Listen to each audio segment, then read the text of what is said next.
Gautam അദാനിക്കെതിരായ American case ഔദ്യോഗികമായി Adani group സമ്മതിക്കുന്നു. Criminal ഗൂഢാലോചനയടക്കം കുറ്റപത്രത്തിൽ 3 കുറ്റങ്ങൾ ചുമത്തി കഴിഞ്ഞു. സിബിഐയാണ് ഇക്കാര്യം അറിയിച്ചത്. അദാനി വിഷയത്തിൽ നിന്ന് കോൺഗ്രസ് എംപിമാർ പാർലമെന്റിൽ അടിയന്തര പ്രമേയത്തിന് നോട്ടീസ് കൊടുത്തു. വിനീത വിജയ് ഡൽഹിയിൽ നിന്നും വിശദാംശങ്ങളുമായി ചേരുന്നു.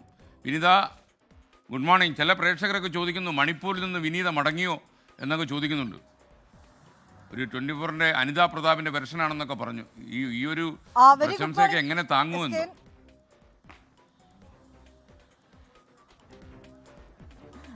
Very good morning എസ്കേൻ.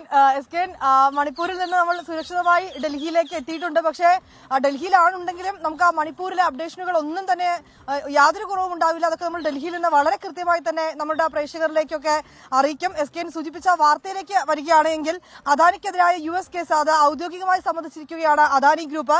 സെബിയാണ് ഇക്കാര്യം അദാനി ഗ്രൂപ്പ് അറിയിച്ചിരിക്കുന്നത്.